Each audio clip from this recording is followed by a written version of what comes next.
안녕하세요. 국민권익위원회 김종호 이해충돌방지 조사관입니다.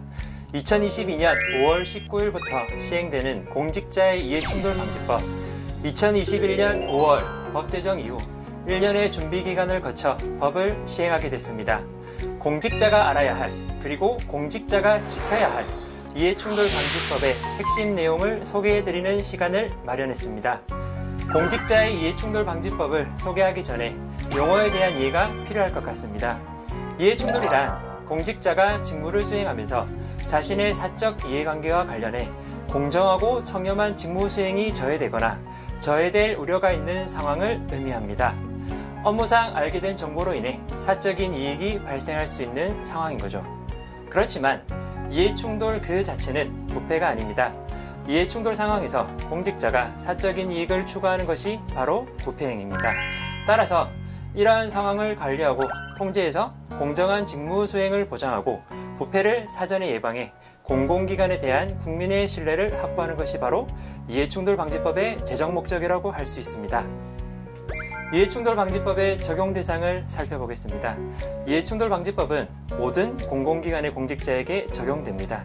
국회, 법원, 중앙행정기관, 지자체, 지방의회, 공직유관단체, 교육청, 국공립학교 등에서 근무하는 공직자가 대상입니다.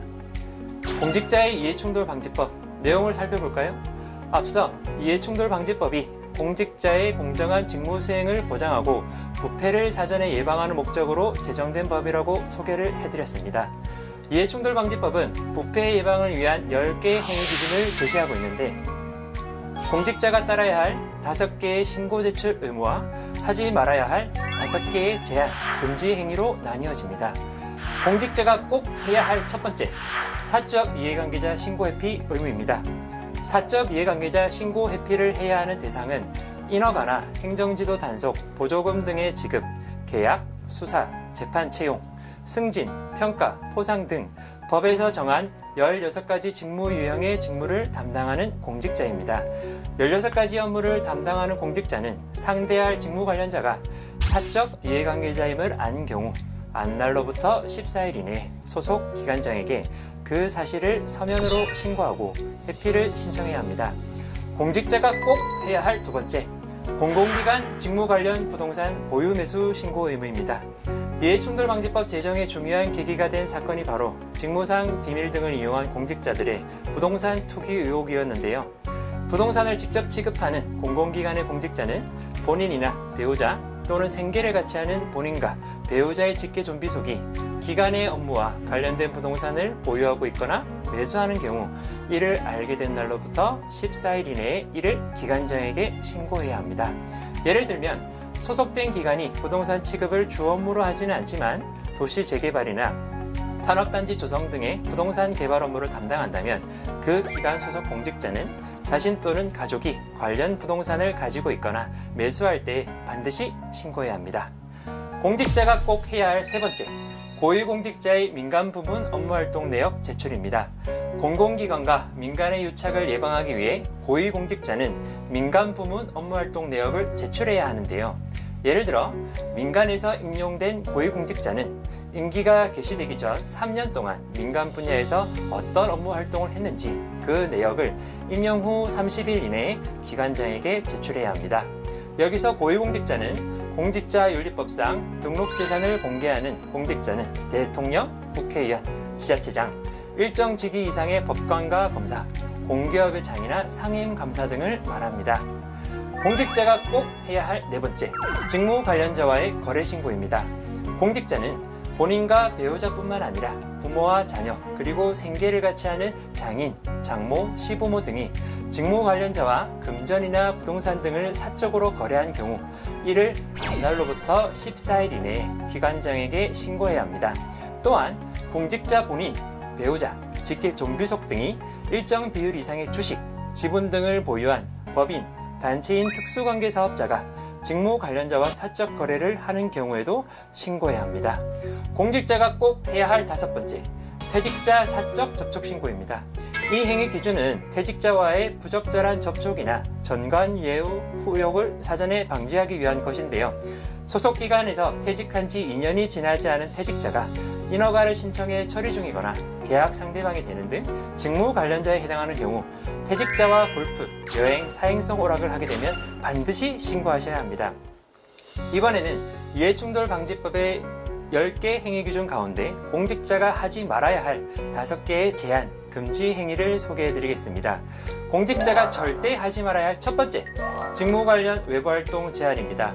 이해충돌방지법에서는 직무 관련자에게 사적으로 조언, 자문 등을 제공하거나 소속 기관의 직무 관련 지식, 정보를 타인에게 제공하고 그 대가를 받는 행위를 제한하고 있습니다. 아울러 공직자가 소속 기관이 당사자인 소송 등에서 이해관계가 있는 상대방을 대리하거나 조언, 자문을 하는 행위, 외국기관 법인 등을 대리하는 행위, 직무 관련 다른 직위에 취임하는 행위도 기관장의 허가 없이는 할 수 없습니다. 공직자가 절대 하지 말아야 할 두 번째, 가족 채용 제한입니다. 공공기관과 그 산하기관, 자회사는 소속기관의 고위공직자와 채용 업무 담당자 등의 가족을 경쟁 절차 없이 채용할 수 없습니다.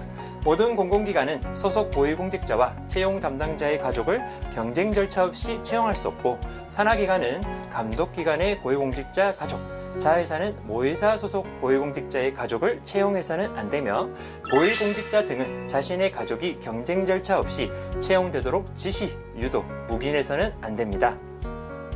공직자가 절대 하지 말아야 할 세 번째, 수의계약 체결 제한입니다.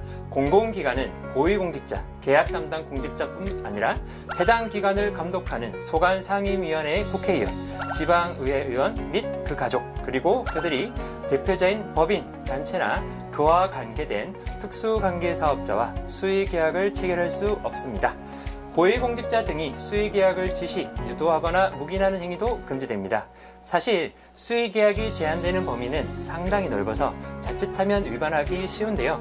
고위공직자나 계약 업무 담당 공직자 등은 수의계약 체결 시 계약 상대방이 제한 대상자인지 여부를 꼭 확인하셔야겠습니다.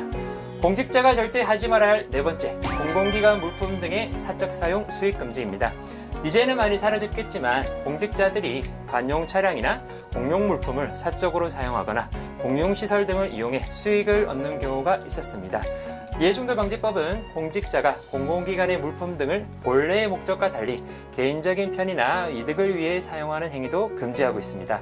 업무를 해 제공되는 볼펜 한 자루, 종이 한 장도 국민을 위해 사용해야 하는 거 아시죠?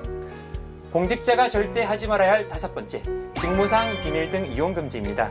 공직자는 재직 중은 물론 퇴직 후 3년까지 직무 수행 중 알게 된 비밀이나 미공개 정보를 이용해 재물 또는 재산상의 이득을 취득하거나 제3자에게 이익을 취득하게 해서는 안 됩니다. 여기서 미공개 정보란 재물이나 재산상 이익을 취득할 것인지를 판단하는데 중대한 영향을 미칠 수 있는 정보로서 불특정 다수, 즉 국민들에게 공개되기 이전의 정보를 의미합니다. 지금까지 공직자의 이해충돌방지법의 주요 내용을 간략히 소개해드렸습니다. 공직자는 사적인 이해관계가 발생할 경우 이해충돌방지법에 따라 반드시 신고 또는 회피의 의무를 이행하셔야 합니다. 더 자세한 내용을 알기 원하신다면 국민권익위원회 누리집 정책정보 페이지에 공직자의 이해충돌방지법 업무 편란이 게시되어 있으니 참고하시면 되겠습니다. 지금까지 국민권익위원회 김종호 이해충돌방지 조사관이었습니다. 감사합니다.